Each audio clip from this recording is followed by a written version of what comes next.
를 통해서 쓰게 하신 분은 하나님이십니다. 하나님께서 사도 바울을 통해서 고린도 교회에 이 서신을 쓰게 하셨습니다. 왜 고린도 교회에 이런 서신을 쓰게 하셨을까? 이 고린도란 도시를 우리가 한번 먼저 잘 알아야 하겠습니다. 고린도는 지금은 그리스에 있는 지방에 있는 한 항구 도시입니다. 그렇지만 2000년 전 이 본문의 말씀이 기록된 그때에는 이 고린도란 도시가 아주 큰 도시였습니다.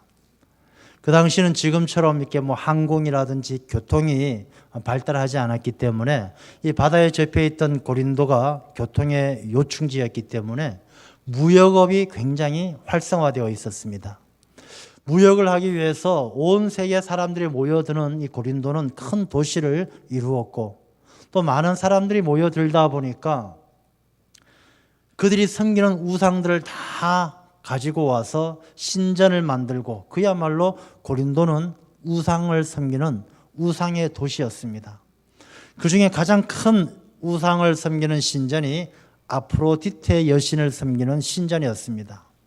이 사랑의 여신 아프로디테를 섬기는 그 신전에는 기록에 보면 그 신을 섬기는 신녀, 그 신전을 섬기는 그 여자들 신녀가 말이 신녀지만 매춘부와 마찬가지인데 1000명이 넘었다라고 합니다. 그러니 이 고린도라는 도시가 어떤 도시였는지 상상이 되는 것이죠. 아주 타락하고 우상을 숭배하고 방탕한 그런 도시였습니다.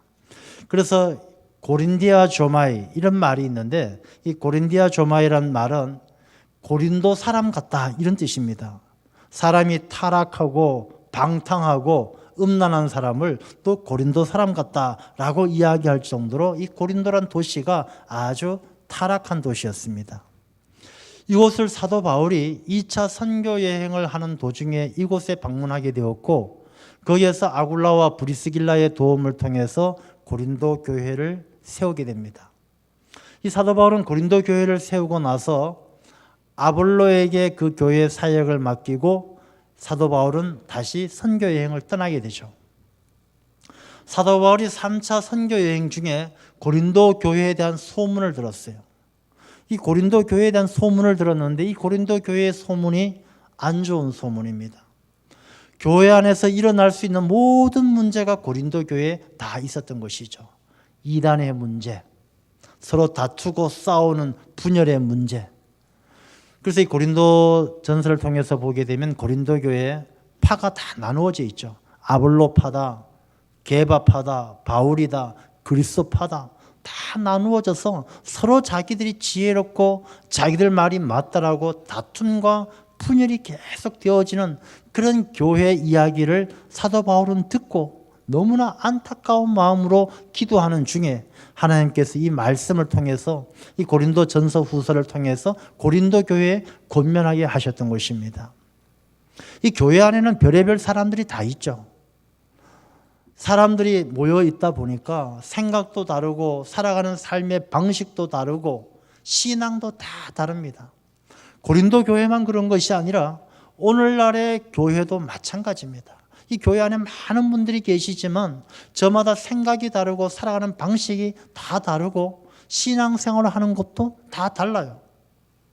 어떤 사람은 월세 사는 것처럼 신앙생활 하시는 분도 있어요. 좋으면 왔다가 싫으면 안 나왔다가 왔다 갔다 합니다. 집에 물세면 방을 옮기듯이 이 교회 저 교회 갔다가 기분 내키면 기분 좋으면 오고 날씨가 나쁘면 안 오고 월세 사는 것처럼 왔다 갔다 하는 교인들이 있습니다. 전세 사는 것처럼 주기적으로 교회를 떠났다 안 나왔다 한 2년 잘 나오다가 어느 날 조그만 누구 말 한마디에 시험 들어서 또 2, 3년 안 나오다가 또 어느 날 마음이 변해서 나오다가 왔다 갔다 하는 것입니다.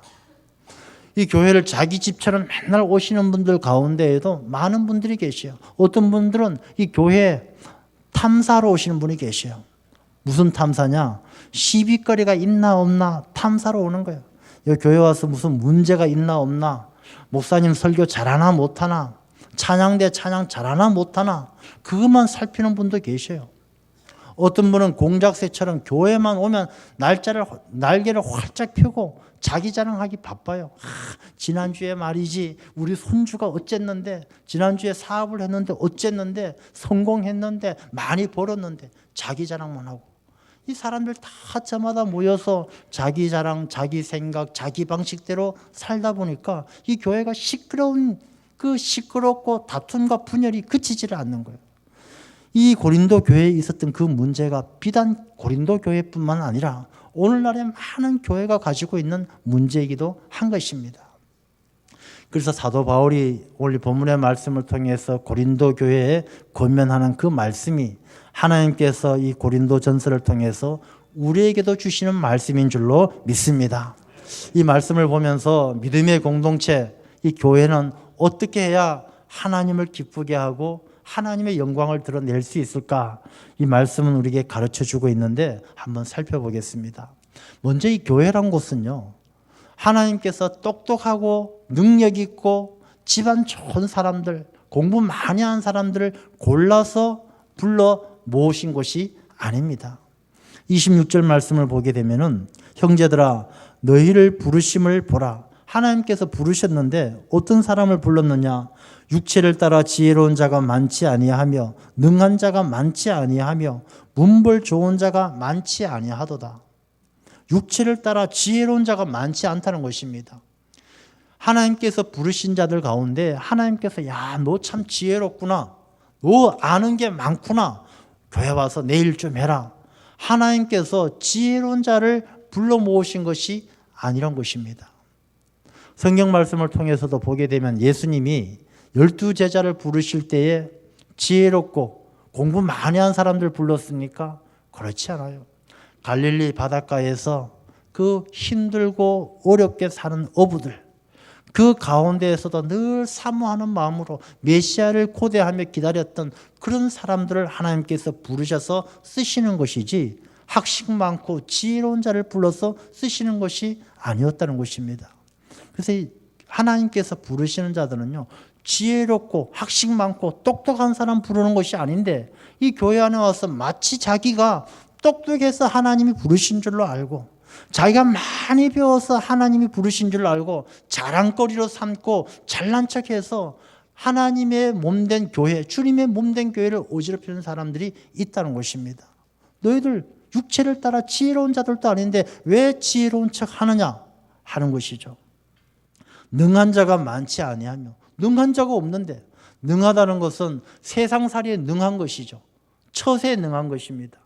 그래서 세상살이에 능해가지고 권력에 빌붙어서 권력도 잡고 사회적인 지위가 높아서 성공하기도 하고 그런 사람들이 능력 있는 능한 자인데 하나님께서 우리를 부르실 때 그런 능력 보고 부르시는 게 아니라는 것입니다.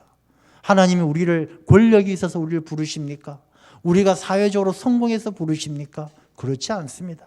하나님께서 우리를 그런 것을 보시고 부른 것이 아닌데 사람들은 그 능력을 자랑하는 거예요. 야, 내가 사회 나가면 내 지위가 얼마나 높은데, 내가 권력이 얼마나 강한데, 그런 자랑거리를 일삼고 있는 것입니다. 문벌 좋은 자가 많지 아니하며 하나님께서 우리를 부르실 때 외모를 보고 부르시지 않아요. 야, 집안 보고 부르시지 않아요.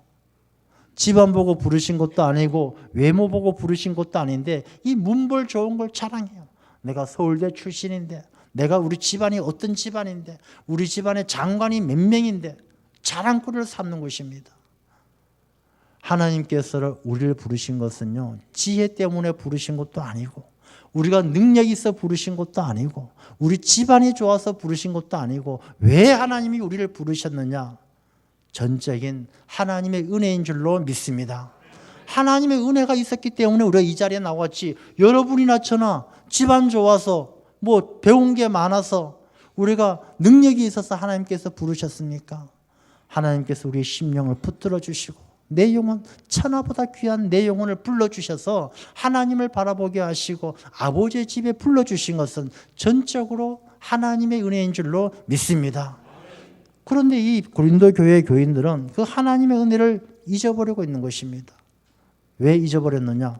오늘 말씀에 보게 되면 기록된 바 자랑하는 자는 주 안에서 자랑하라 이렇게 말씀하시는데, 이 자랑하는 자, 고린도 교회에서는 하나님의 은혜를 잊어버리고 자랑하기에 여념이 없는 것입니다. 집안 자랑, 자기 지식 자랑, 자기 능력 자랑, 이 자랑을 통해서 아볼로파다, 게바파다, 바울파다 나누어서 다투고 싸우는 것입니다.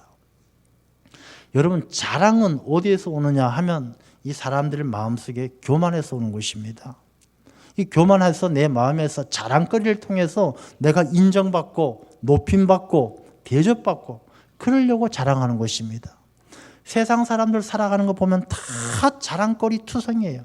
가만히 두면 저절로 자랑하는 거예요. TV를 보더라도 전부 다 자랑밖에 없어요. 전국 노래자랑, 맛자랑, 멋자랑, 솜씨자랑, 생활의 달인. 달인이 뭡니까? 자기 능력을 자랑하는 것이죠. 다 자랑. TV만 그런 게 아니에요. 우리 주변에도 보면 사람들 자식 자랑, 돈 자랑, 손주 자랑, 남편 자랑, 아내 자랑, 전부 자랑하는 것입니다. 이 자랑은 어디에서부터 오느냐? 하나님의 은혜를 잊어버릴 때 내 입에서 늘 자랑이 나오는 것입니다. 내게 주신 모든 것이 하나님의 은혜고 하나님께서 내게 주신 것을 생각하면 감사가 먼저 나올 터인데, 하나님의 은혜를 잊어버리니까 다 내 것인 줄 알고 자랑하는 거예요. 권력을 잡은 사람은 권력이 자기 것인 줄 알고 이 권력을 가지고, 무소불위의 권력을 가지고 사람들에게 군림하려 하고, 학식이 높은 사람은 그 지식이 자기 것인 줄 알고 자랑하려고 하고, 돈 많은 사람, 능력 있는 사람, 영혼이 자기 것인 줄 알고 자랑하려고 하는 것입니다. 그렇지만 이 세상의 모든 자랑은요, 하나님께서 기뻐하지 않으셔요. 왜? 그 자랑은 마음속에 교만에서부터 오는 것이기 때문에 그 교만이 얼마나 무서운 것인가 하나님이 아시는 것이죠. 아담과 하와도 그 마음의 교만에서부터 하나님 앞에 불순종함으로 에덴 동산에서 쫓겨났고, 사람들이 교만함으로 바벨탑을 세워서 하나님의 심판을 피하지 못했고, 이 교만함은 하나님을 대적하게 되는 것입니다. 그래서 야고보서 4장을 보면은 너희가 허탄한 자랑을 하니 그러한 자랑은 다 악한 것이라. 이 허탄한 자랑이 무엇이냐? 허탄하다는 말은 하나님의 은혜를 잊어버렸다는 뜻입니다. 이 세상의 모든 육신의 것에 매여 있고 자기 생각에 매여 있고 자기 능력에 의지해서 살아가는 게 허탄한 것입니다. 성경 말씀은 풀의 꽃과 같다. 잠깐 지나가고 말면 떨어지고 사라지고 말, 그것을 의지하는, 그것을 자랑하는 것은 악한 것이다. 여러분, 우리 인생 가운데 모든 것은요, 풀의 꽃과 같이 잠깐이면 지나가요. 여러분들이 어르신들도 많이 계신데 벌써 연세는 60, 70, 80 가지만 마음은 아직도 20, 30대이신 분들 대부분이지 않겠습니까? 내가 아직도 청춘 같은데 세월은 금방 지나가는 거예요. 청춘을 자랑할 것이 뭐가 있겠습니까? 이 중에 젊은 분도 계신데 젊은 것 자랑할 것 없습니다. 금방 지나가는 거예요. 젊으나 연세가 드셨으나 내게 주신 하나님의 은혜를 망각하지 말고, 우리에게 육신의 자랑거리를 삼지 말고 하나님의 은혜를 잊지 말고 살아야 한다는 것입니다. 하나님의 은혜를 기억하는 사람들은 겸손하고 섬기면서 사는 것이죠. 지식을 많이 가진 사람, 학식을 많이 가진 사람은 학식을 자랑할 것이 아니라, 지식을 자랑할 것이 아니라 그 지식을 주신 하나님께 감사함으로 겸손하게 섬기는 삶으로 보여져야 된다는 것입니다. 우리 이 세상에 허탄한 것을 자랑하는 것 하나님이 기뻐하지 않으셔요. 그래서 우리가 자랑할, 내 입에서 자랑이 나올 때 조심해야 됩니다.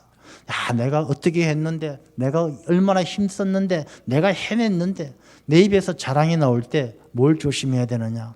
내가 하나님의 은혜를 잊어버린 것이 아닌가 조심해야 됩니다. 하나님의 은혜를 잊어버리고 허탄한 자랑거리로 살아가는 사람은 늘 분열과 다툼을 일으킬 뿐입니다. 사도 바울을 보십시오. 사도 바울이 자랑거리가 없습니까? 사도 바울처럼 집안 좋은 사람이 어디 있습니까? 사도 바울처럼 가브리엘 문화에서 많이 배운 사람이 어디 있습니까? 공의의 의원으로서 지위가 높은 사람이 어디 있습니까? 사도 바울은 수많은 자랑거리가 있었지만은 지혜도 있고 문벌도 있었고 능력도 있었지만 이 모든 것을 배설물처럼 여기고 나는 오직 하나님 예수 그리스도의 십자가밖에 자랑할 것이 없다. 그렇게 고백하지 않습니까? 십자가만 자랑하는 사람은 하나님께서 존귀하게 높이시지만 허탄한 자랑을 일삼는 사람은 하나님이 기뻐하지 않으십니다. 그런데 이 고린도 교회 안에서 많은 사람들이 다 자기 잘났다고 자랑하면서 사는 거예요. 그래서 하나님께서 그들에게 말씀하시기를 27절과 28절 말씀에 보면 하나님께서 계획을 갖고 계셔요. 어떤 계획을 갖고 계시느냐? 하나님께서 세상에 미련한 것들을 택하사 지혜 있는 자들을 부끄럽게 하려 하시고 세상에 약한 것들을 택하사 강한 것들을 부끄럽게 하려 하시며 세상에 천한 것들과 멸시받는 것들과 없는 것들을 택하사 있는 것들을 패하게 하시나니 이렇게 말씀하십니다. 이 세상에 미련한 것이다라는 말은 세상에서 보기에 미련하다는 얘기죠. 우리가 세상에서 자랑하는 그렇게 귀하고 높은 지식이 없다 할지라도 대단한 학벌이 없다 할지라도 세상에 보기에 미련하다 할지라도 하나님께서 쓰시면 오히려 세상에 자랑하는 지혜를 부끄럽게 만든다는 것입니다. 우리가 세상에서 보기에는 약하기 그지없는 존재일지라도 세상에서 보면 우리가 권력도 없고 힘도 없고 아무것도 없지만은 하나님께서 사용하셔서 세상에서 자랑하는 능력 있는 사람, 높은 지위에서 힘 있는 사람들을 부끄럽게 하신다는 것입니다. 이게 하나님의 계획인데 이 말씀은 이런 의미를 담고 있습니다. 이 당시에 로마 제국에는 수천만, 6천만 명이 넘는 노예들이 살았어요. 노예들은 사람 대접을 못 받았습니다. 인간 이하의 대접을 받죠. 이 사람들은 생명도 주인이 마음대로 해요. 죽였다 살렸다 마음대로 하는 것입니다. 그런 노예들이었지만 이들이 예수 그리스도를 만나고 나서부터는 삶이 달라지는 거예요. 예수 그리스도를 만나고 나서부터 어떻게 달라지느냐? 자기 자신의 생명은 주인의 손에 달린 파리 목숨보다 더 못한 줄 알았는데 예수님을 만나고 보니까 자기의 생명이 얼마나 귀한지 천하보다 귀하다는 것을 깨달아 아는 거예요. 그리고 자기 생명이 이 땅에서 죽으면 끝나는 줄 알았는데 내 생명이 끝나는 것이 아니라 영생을 누릴 수 있다는 놀라운 사실을 깨닫는 거예요. 이 노예들은 가진 것이 아무것도 없는 줄 알았는데 예수님을 통해서 하나님의 자녀가 되고 보니까 온 세상이 하나님의 것이고 자기가 하나님의 상속자가 되어서 세상의 모든 것이 내 아버지의 것이고 내 것이란 것을 깨달아 아는 거예요.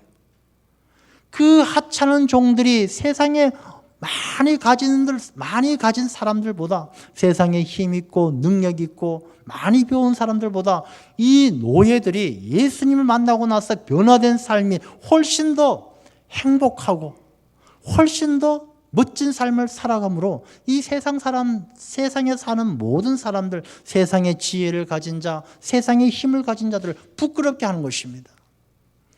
기독교만큼 사람의 존엄성을, 인간의 존엄성을 높여준 종교가 없어요.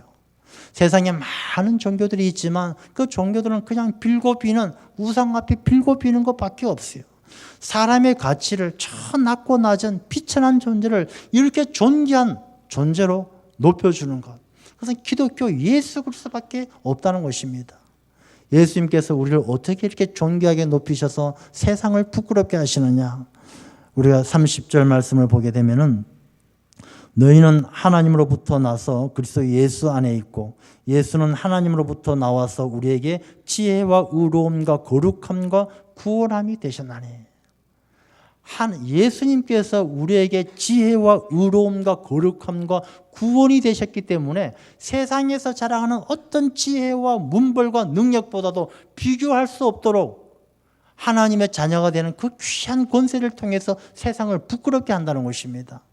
예수님께서 우리에게 주시는 지혜가 무엇입니까? 예수님께서 말씀하시죠. 내가 길이요 진리요 생명이다. 예수님이 진리예요. 예수님을 영접하고 나서부터는 그 진리를 깨달아 아니까 세상에서 자랑하는 모든 지혜와는 비교도 할 수 없는 하나님 나라의 진리를 깨달아 아는 거예요. 세상은 미련하고 알 수 없는 것들, 세상의 지식은 하나님을 알지 못한다라고 이야기했습니다. 세상은 하나님을 알지 못하는데 예수 그리스도를 통해서 주시는 지혜는 하나님을 알게 하고, 의로움이 무엇입니까? 하나님과 화목하게 하는 거예요. 이전에는 비천하고 낙곤하고 미련하고 멸시당하고 없는 것들이었는데 예수 그리스도를 통해서 얻은 지혜를 통해서 내가 얼마나 하나님 나라의 비밀을 깨달아 알고 하나님과 화목하게 하는 의로운 존재로 거듭나게 되는 것입니다. 거룩함이 무엇입니까? 구별되어지는 거예요. 세상에 살아가는 방법과 하나님을 믿는 예수 그리스도를 영접한 그리스도인의 삶이 구별되어져요. 구원함을 얻었어요. 나로 말미암지 않고는 아버지께로 올 자가 없느니라. 예수 그리스도 외에는 구원받을 만한 이름을 주신 일이 없다 하신 말씀을 깨달아 알고 보니까, 예수 믿고 나니까 세상에서 자랑하는 지혜고 능력이고 문벌이고 다 비교도 할 수 없고 오히려 그것들을 부끄럽게 할 만큼 그리스도인의 삶이 아름다워진다는 것입니다. 여러분, 우리가 신앙생활하면서 여전히 세상의 것들을 자랑한다면 이 고린도 교회 교인들과 다를 바가 없는 것입니다. 우리가 무슨 세상의 지혜를 자랑하고, 우리가 세상의 능력을 자랑하고, 내가 높음을 자랑하고, 내가 부유함을 자랑하고, 내가 집안 좋은 것을 자랑하겠습니까? 우리가 자랑할 것은 예수 그리스도 안에서 주님이 주신 지혜와 의로움과 거룩함과 구원함을 받은 하나님의 자녀됨을 자랑하는 그런 그리스도인이 되어야 할 줄로 믿습니다. 우리가 그런 그리스도인으로 살아가게 되면요, 세상을 부끄럽게 하는 거예요. 세상을 부끄럽게 한다는 것은 세상을 변화시킨다는 것입니다. 세상을 바꿔놓는다는 것입니다. 세상이 부끄러우면 그럴 거 아니겠습니까? 그리스도인들 보니까 내가 가지고 있는 지식이 허탄하구나, 내가 자랑하던 능력이 아무것도 아니었구나, 부끄러움을 깨닫게 되면 그들도 예수님을 영접하게 되고 세상이 변화되어진다는 것입니다. 그런데 우리가 그리스도인들이 예수 그리스도 안에서 지혜와 의로움과 거룩함과 구원의 기쁨을 자랑하지 못하고 여전히 육체를 따라 세상의 지식과 세상의 능력과 세상의 문벌을 자랑한다면 우리가 오히려 세상 가운데서 부끄러움을 당하게 되는 것입니다. 우리 그리스도인들의 자랑거리는 예수님밖에 없는 줄로 믿습니다. 우리가 가진 것, 소유하고 있는 것, 내가 가지고 있는 지식 자랑할 게 아무것도 없어요. 금방 풀의 꽃과 같이 지나가고 마는 것입니다. 시편 20편에 보면 이런 말씀이 있습니다. 시편 20편 7절에 어떤 사람은 병고 어떤 사람은 말을 의지하나 우리는 여호와 우리 하나님의 이름을 자랑하리로다. 이 병거와 말은 세상의 힘과 능력이죠. 하나님께서는 일찍이 이 병거와 말을 의지하지 말라고 했습니다. 모세에게도 병말을 얻기 위해서 애굽으로 돌아가게 하지 말라고 말씀하셨어요. 세상의 힘과 능력을 얻기 위해서 세상 가운데서 살아가지 말라는 것입니다. 여호수아에게도 말씀하셨어요. 가나안 땅을 정복하러 가는 여호수아에게 내가 이 모든 족속들을 너희들 손에 맡겨서 다 몰살시키리니 너희들은 그곳에 들어가면 말의 뒷발의 힘줄을 끊고 병거들을 다 불살라버려라. 여호수아는 그 말씀에 순종해서 말의 힘줄을 끊고 병거를 다 불살라버렸어요. 무엇입니까? 여호수아는 이 모든 전쟁이 하나님께 속한 것이기 때문에 말과 병거를 의지하지 않고 하나님의 이름을 자랑했던 것입니다. 여러분, 말과 병거를 의지하는 사람들은 다 멸망하죠. 홍해바다에 쫓아오는 애굽의 군사들은 말과 병거를 타고 이스라엘 백성을 쫓아왔지만 하나님을 믿는 이스라엘 백성 앞에서 다 물에 잠겨버리는 것입니다. 다윗은 어린 소년이었지만 골리앗 앞에 나갈 때 하나님의 이름으로 내가 너에게 나가노라, 하나님의 이름을 자랑하며 나아갈 때 그 거대한 골리앗을 무너뜨렸던 것입니다. 여러분, 우리가 자랑할 것은 하나님의 이름밖에 없는 줄로 믿습니다. 하나님의 이름을 자랑하는 사람은 시편 20편에 보게 되면 병거와 말을 의지하는 자들은 비틀거리며 엎드러지고 하나님의 이름을 자랑하는 우리는 일어나 바로 서도다.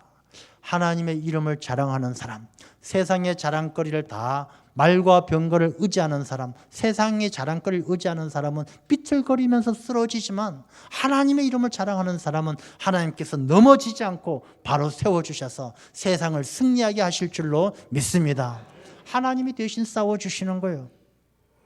우리나라가 얼마나 어렵습니까? 많은 어려움이 있지만 특별히 핵, 미사일, 북한의 핵과 미사일 때문에 얼마나 난처합니까?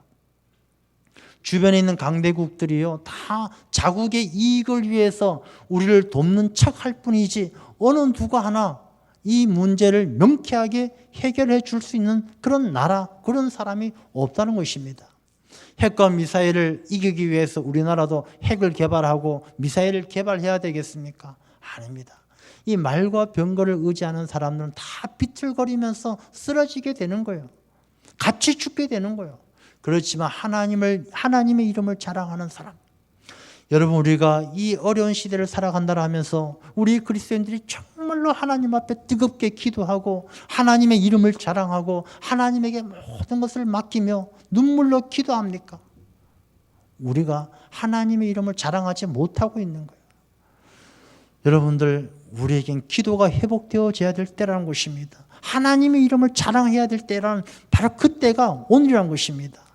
핵과 미사일, 우리나라를 주변을 둘러싸고 있는 모든 문제, 우리가 하나님의 이름을 자랑하고 하나님께 돌아가고 하나님 안에, 예수 그리스도 안에서 살아갈 때 이 모든 문제가 근본적으로 해결되어질 줄로 믿습니다.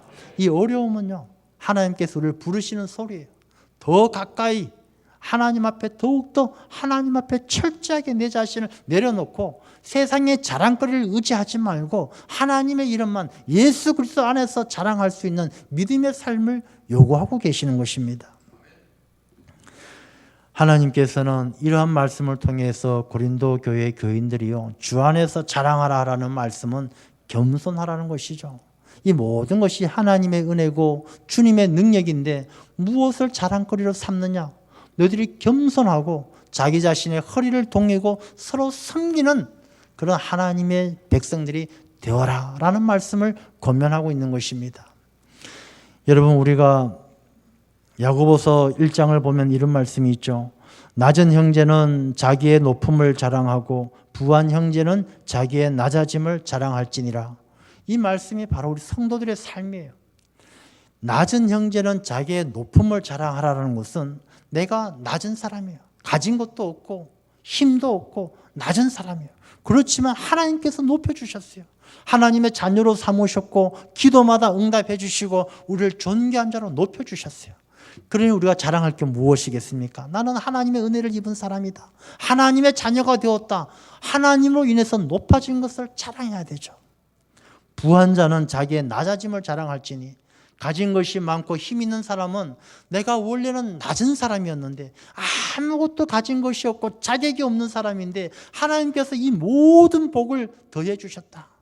자기의 낮았던, 자기의 비천했던 삶을 자랑거리로 삼으라는 것이죠. 이 말씀은 높은 자, 낮은 자 서로 겸손하게 서로 섬길 수 있는 그런 그리스도인들이 되어야 한다는 것을 말씀해 주고 있는 것입니다. 여러분, 오늘날 가지고 있는 많은 이 믿음의 공동체의 문제는 무엇으로 해결할 수 있겠습니까? 자기의 자랑거리로 해결할 수가 없습니다. 내가 가지고 있는 지식과 내가 가지고 있는 능력과 내가 가지고 있는 어떤 것으로도 해결할 수가 없는 것입니다. 우리가 모든 것이 하나님의 은혜임을 고백하면서 주 안에서 내가 겸손하게 서로 섬길 때 이 교회가, 믿음의 공동체가 든든히 바로 서게 되는 것이고 하나님의 영광을 드러낼 수 있는 그런 공동체가 되어질 줄로 믿습니다. 우리 인생은 자랑할 것이 없어요. 이사야서 10장을 보면 도끼가 어찌 찍는 자에게 스스로 자랑하겠으며 톱이 어찌 켜는 자에게 스스로 큰 체 하겠느냐, 이렇게 말씀하셔요. 도끼가, 사람이 도끼를 잡고 나무를 찍는데 도끼가 찍는 그 나무를 찍으면서 자기를 붙들고 있는 사람에게 자랑하는 거예요. 아, 아저씨 보세요. 내가 이렇게 날이 바짝 서 있으니까 나무가 잘 찍히지 않습니까? 다 내 능력입니다. 아무리 도끼가 날이 서 있어도 도끼를 잡고 휘두르는 사람이 없다라면 이 도끼가 아무리 날이 선들 무슨 의미가 있겠습니까? 톱이 나무를 켜는데 나무를 켜는 사람에게 보십시오. 내가 톱질 잘해서 나무가 잘 잘라지지 않습니까? 사람에게 자랑하는 게 무슨 얼마나 우스꽝스럽고 어리석은 일입니까? 톱이 아무리 좋아도 그것을 켜는 사람에게 자랑할 것이 아니란 것입니다. 우리 인생이 바로 그런 거예요.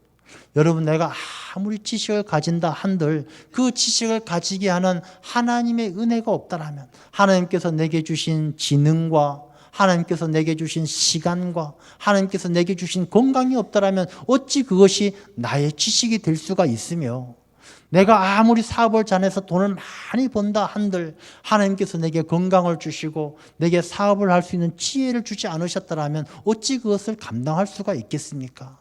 그런데 어리석은 도끼처럼, 어리석은 톱처럼 잘난 체하고 자랑하는 것, 그렇게 허탄한 자랑거리로 살아가는 것 하나님께서 기뻐하지 않는다는 것입니다. 어떤 신학자가 그렇게 이야기했습니다. 지식과 소유와 권력을 자랑하는 육신을 따라 사는 성도는 교회를 타락시키지만 주님 안에서 십자가를 자랑하는 자는 교회를 성장하게 한다. 우리가 지식과 소유와 권력을 자랑할 것이 아니라 십자가를 자랑하는 그런 신앙을 가져야 할 줄로 믿습니다. 우리의 자랑거리는 십자가밖에 없어요. 내가 십자가를 붙들고 주님의 이름으로 살아가는 것이 얼마나 큰 자랑이고 큰 은혜입니까? 하나님께서 우리에게 모든 것을 주셨는데 그 주신 것을 가지고 그 권력과 힘과 부를 가지고 하나님 앞에 자랑거리로 삼는다라면 종이 주인의 것을 가지고 주인 앞에 자랑하는 것과 뭐가 다르겠습니까? 예레미야서는 그렇게 이야기합니다. 여호와께서 말씀하시되 지혜로운 자는 그의 지혜를 자랑하지 말라. 용사는 용맹을 자랑하지 말라. 부자는 그의 부함을 자랑하지 말라. 자랑은 드러내놓고 하나님의 것이 아니라 자기 것인 것처럼 여기는 것이 자랑이죠. 지식 자기 것 아닙니다. 용맹 자기 것 아닙니다. 부요함 자기 것 아닙니다. 자랑해서는 안 되는 것이죠. 그러면 우리가 언제 자랑하느냐? 주 안에서 자랑하라. 진짜 군인은 갑옷을 입었을 땐 자랑하지 아니하고 갑옷을 벗었을 때 자랑한다라는 말이 있습니다.